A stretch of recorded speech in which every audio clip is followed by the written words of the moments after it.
Hey everybody, welcome back to the channel. My name's Jacob, and today we're going to be talking about Superman.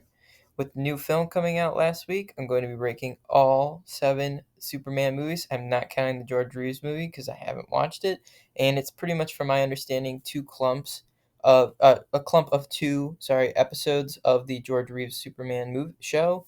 I haven't seen it, but we'll be talking about every other Superman movie in this ranking. So to start off at number 7, Superman 4: Quest for Peace. Yeah, I don't think it's going to be much of a surprise what 7 and 6 are in this ranking, but starting off with Quest for Peace, it's just a very disappointing movie. It's pretty well documented the trials and tribulations that this film went through with the underperformance of Superman 3 and Supergirl. The studio let go of it. It was bought by another studio. Christopher Reeve didn't even really want to come back, but they were going to let him have a little bit more creative input into the story. The arms race was very important to Christopher Reeve, so he came back. He was very excited about the film. There's a few interviews of him being very excited for this film, and it just doesn't come out. The villain doesn't work. Um, Kind of just everything about this film is very clunky. It's very forgettable, and it's very unwatchable. It's very low budget. There's many times where the same exact scene is used over and over and over again, for the flying scenes in particular. So it's just not a very enjoyable movie for me, and frankly, I kind of forget it. And coming in at number 6, Superman 3. Another one where it's very forgettable for me and it's hard for me to want to go back and rewatch. And it sucks because Christopher Reeve just embodies Superman so much. He brings the hope, the love, and the generosity that character embodies in the comics. And it hurts me to have these two very low, but they're just not very good stories. They're very low budget. They're hard to watch. And with Superman 3 in particular, it's just so weird and out of tone. Like, Richard Pryor in this movie makes no sense. His humor doesn't work for the character, and more along on the story, I just do not enjoy going to Smallville and kind of sidelining everything that was built between 1 and 2. With, Lois literally is in this movie for like a minute, maybe, where she has a single line at the beginning of the film where she's going on a vacation, and then that's it.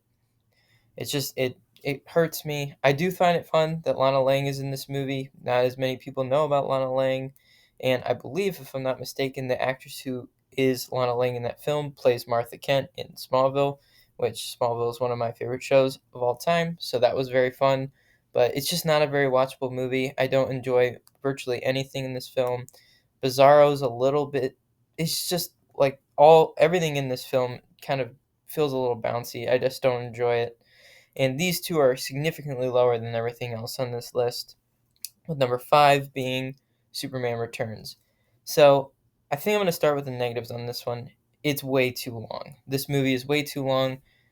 I appreciate that they wanted to make this a continuation of the Donner films, where this is basically a direct sequel to Superman 2.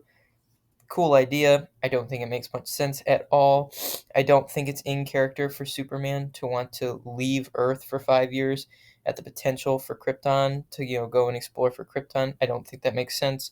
I think the relationship that they implicitly speak about with Superman and Lois, I mean, everybody knows Superman and Lois, but the fact they had a kid and the implications of that, I don't like that storyline at all. I think it makes the story very messy, and frankly, at some point, poor old James Marsden's character, I think his name is Richard White. He's Perry White's nephew, but basically James Marsden. We all know James Marsden. Um, he's gonna figure out that that's not his kid at some point. It's just like the implications in that movie I don't enjoy. I think the story is very dragged out. It's just not very enjoyable for me. It's just too long.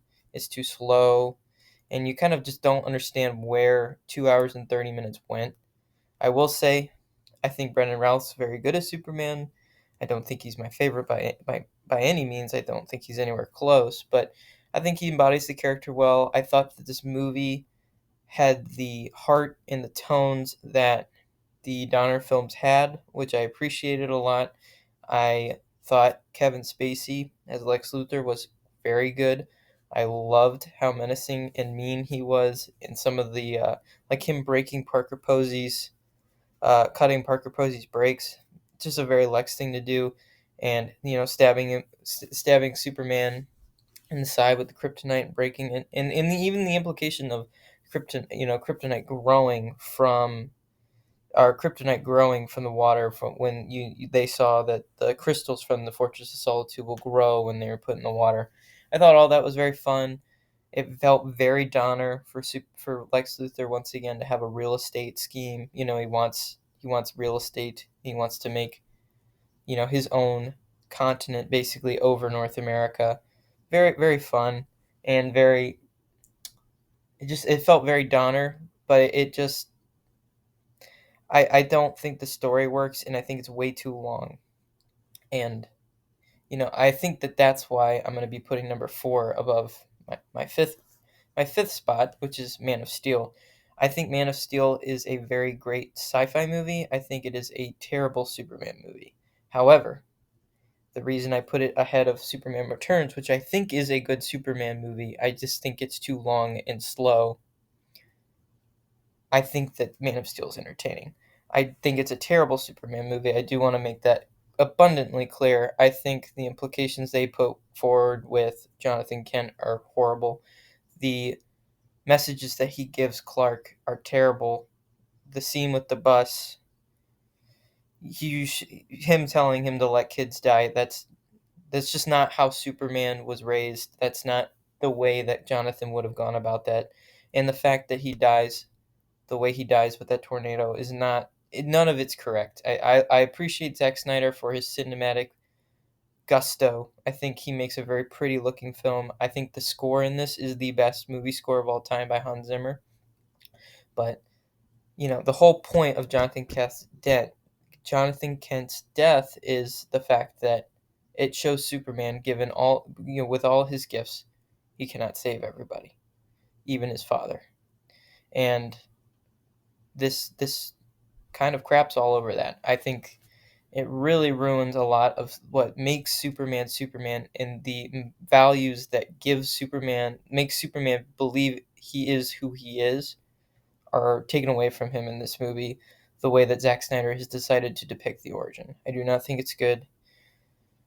Moving in to the end scene, I actually think Michael Shannon as Zod is fantastic. I love his interpretation of the character. I think he is as menacing as he needs to be. I think he's as ruthless as he needs to be, and I love the way that they just depicted him. I think it's great. I think he did a beautiful job.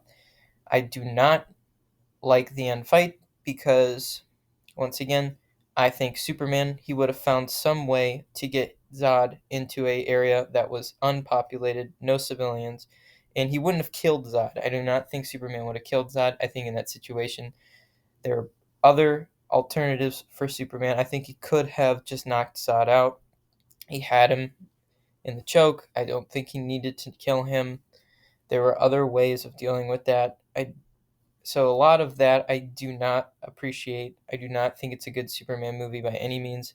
I do think Henry Cavill is good. I think people overhate on Henry Cavill now. I think he's a very competent actor. I've enjoyed him in virtually everything I've seen. I do not like Argyle, but him in his Superman movies are good. Him in The Witcher is great. Obviously, his best role is Mission Impossible Fallout. He's good in everything I've seen him in. I think he does Clark very well. He looks the part, and he embodies that hope that I look for. But the problem with Superman in these Zack Snyder films, frankly, is Zack Snyder. He makes Superman have a god complex. The best way I can think about it is that scene that everybody uses as a meme, where after the White House bombing in Batman vs Superman, when Superman comes out and everybody's like, growing, trying to grab him, and he's like some sort of godly being. I mean, in essence, yes, he has the powers and abilities that people would deem godly, but Zack Snyder's depicting him as a messiah figure, which, if you think about Superman, and one reason why the Superman movies above this are so good is Superman his innate, what makes him who he is how human he is on the inside. The newest Superman movie speaks it very well. He's scared, he loves, he cries, he is human, and that's his greatest strength, is the fact he is in with given all his gifts, he is human. So I don't think that this is a good depiction of Superman. I think the acting's very good. I think the VFX are very good. I think the score is phenomenal. I think it's a very entertaining film. I enjoy the action. I enjoy everything about this movie besides the fact it's a Superman movie, which is why I have to leave it where it is, because it is a Superman movie at the end of the day. So coming in at number 3 is Superman 2. The reason this movie has to stay probably where it's at, once again, there was some um, studio interference. Obviously, Richard Donner left the project. There's 2 cuts of this film where obviously Richard Donner had his cut of the film. There was another cut of the film with the second director. I cannot remember his name, but basically they needed to at least have him film 50%. So they're 2 virtually different films. And that leaves it a little bit clunky because no matter what version of the film you see, you're seeing an unfinished movie. You're seeing a half-baked version with the non-Richard Donner cut, and when you look at the Richard Donner cut, you're looking at a film where virtually a good portion of the film is test footage. It's not even full, finished footage. So whichever way you're watching it, you're seeing a very underbaked movie, but it still has the tones and emotion that the original Superman movie has, which I love. I think Christopher Reeve is fantastic in this movie. I really, really appreciate the storyline, particularly in the Donner cut, where he's looking and he really wants to be human. He wants to be with Lois, and he has that conversation with Jor-El. I love it. I think it works very well. I think it embodies what Superman is as opposed to Man of Steel, which is why, once again, I think it's much better than Man of Steel. I think Zod is great in this movie. I love the Kryptonians. In the non-Donner cut, they start to give the Kryptonians a little bit of non-Kryptonian powers, but I believe that's because they were directing with somebody who doesn't truly understand Kryptonians, DC Comics, Superman characters. I think when you look at the Donner cut, you're looking at a better movie. You're looking at an unfinished movie. I believe if this movie was finished, you'd be seeing this much higher on this list. Not much higher, but higher on this list. I think that the relationship between Clark and Lois is very good. It does upset me that they don't end up together in this movie and they decide to use the same footage from the end of the original Superman movie, go back in time, and have Lois forget who Superman is. I don't really actually like that decision. I would have liked to see them be able to fall in love and end up together. But that also is why I'm upset with Superman Returns a little bit. I just don't understand how they went from this end of the Donner cut to where they're at in Superman Returns. So, kind of a side note as to why Superman Returns is at 5. But once again, I really love the tones and emotion that this movie brings out. It's still a very Christopher Reeves movie. It gives me hope every time I watch it, but it's a very underfinished film. And that only leaves us with our top 2. Who's it going to be? Is it going to be Gunn or Donner? Is it going to be Corn Sweat or Reeve? Number 2 is going to be the new 2025 Superman. And I think everybody justifiably should put it at 2 or 3. I don't think I think it's way too early to consider it to be number 1. But this movie does so many things so well. I only have one problem with this movie. I'm going to speak on it at the end of this little review for Superman 2025. I absolutely love this movie. I thought David Cornsweet embodied Superman perfectly. That speech I've already reiterated about, where he talks about being scared, loving, that's who he is. That's what makes him who he is. That's how he is human. I absolutely love that. I think Lex Luthor, played by Nicholas Hoult, is the standout. He's the most menacing iteration of this character and the best iteration of this character. Absolutely love it. He is very hateable in this movie. When he ended up killing that guy in the pocket dimension, perfect. That's such a Lex thing to do, and he's so Lex in the way that he's very cognizant of his flaws, and he just doesn't care. He has that conversation where he's like, "Of course I'm jealous. but that's why I'm doing this. Or I didn't, frame you, not frame you, but like want to go after you so I could get half of Bravia, or not Bravia, Bravia, the other country. Sorry, I can't think of the name of it. I I decided to do that invasion of that other country with Bravia so I could kill you. Like he's very cognizant of his abilities, or sorry, of his flaws. And touching on some other characters, I think that the side characters in this film are the most developed and well done of all the Superman films. I think Lois and Clark in this movie, Lois and Clark's relationship in this movie is great. Rachel Brosnahan as Lois probably is my favorite version of Lois. She's outside of Erica Durance as Lois in Smallville. I do think that's my favorite iteration, but in the film realm, Rachel Brosnahan is the best. And I think obviously the standouts for side characters are going to have to be Jimmy Olsen and Mr. Terrific. What a win for that actor who played Mr. Terrific. The fact he went from Darwin in X-Men First Class to this is so great for him. I was very happy to see him in this film, and he was way more involved than I thought he would be. And I thought he did fantastic. He did what Mr. Terrific is. He's very analytical. He's a very computative, very computative individual. So I thought he played that character beautifully. I thought Jimmy was hilarious. He wasn't exactly a photographer in this. He was more on the writing side, but did fantastic. Absolutely loved him in this movie. Bit of a ladies' man, which was super funny. So I thought the side characters were really good, and obviously my favorite character of the whole movie was Crypto. I absolutely thought Crypto was adorable. And that scene where he's ragdolling Lex Luthor, that's the new Hulk versus Loki smashing scene. So puny god scene. So everything in this movie was great. I thought it looked beautiful. I loved the score. I thought the story was a little bit rushed just because it was in that 2 hour range. I frankly think this movie should have been about 2.5 hours, and you could have maybe made this a little bit more evenly paced throughout. Because I thought the beginning to about the point when he gets to the pocket dimension was just too fast. I thought everything after that was pretty well paced. I really did enjoy the Bizarro. Well, they aren't calling him Bizarro yet, but the clone of Superman who was in the Hammer of Bravia suit. All of that was great. Lex being Lex with the him analytically being able to remember all the different fight combinations in his head. Fantastic. Yeah, everything about that was perfect. My only gripe of this movie is the Jor-El plot.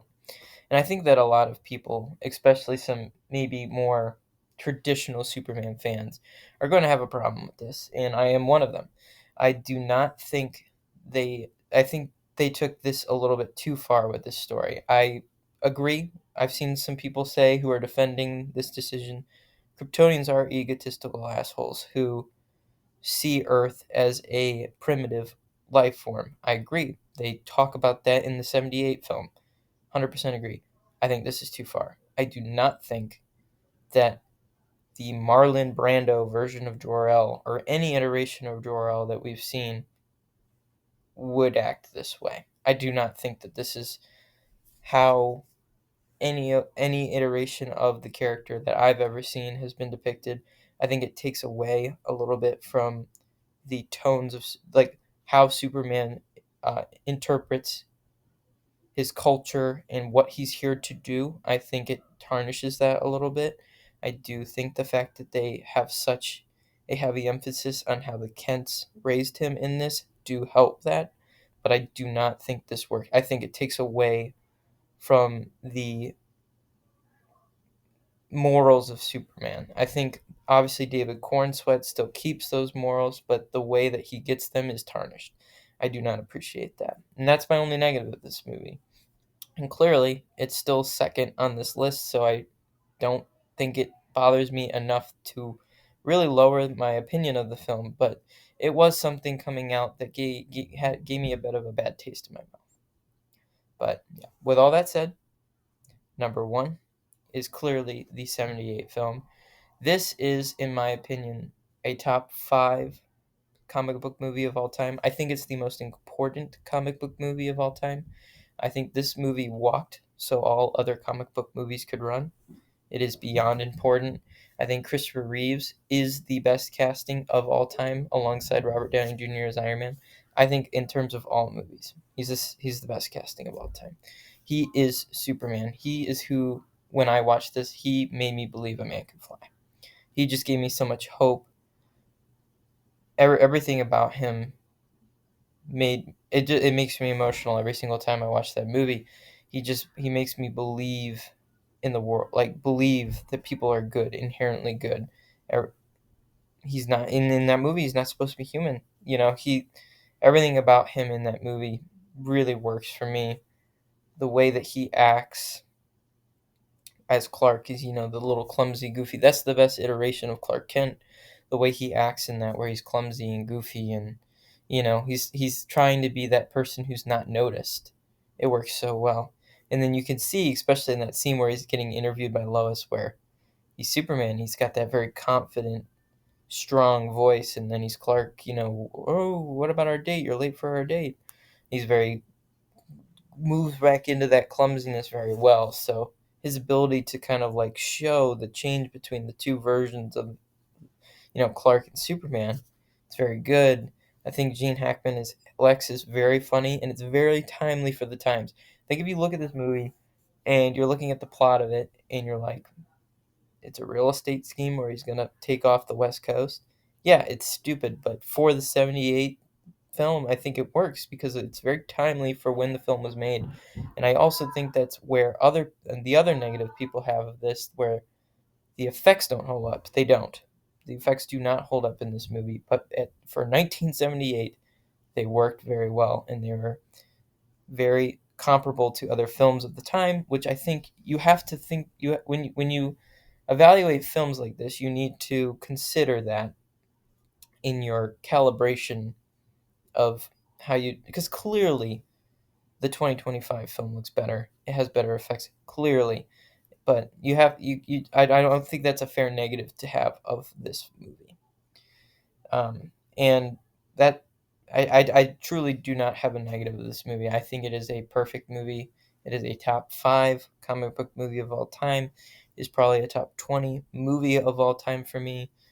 It's just beyond important. I think everybody needs to see this, whether you're a comic book fan or not. And yeah, I cannot say enough good things about it. I think it is beyond important for me as a person due to how important this genre is to me. And for that, I have to be putting it at number 1. And with that being said, we have concluded our Superman ranking. And thank you all for watching, and I'll see you next time.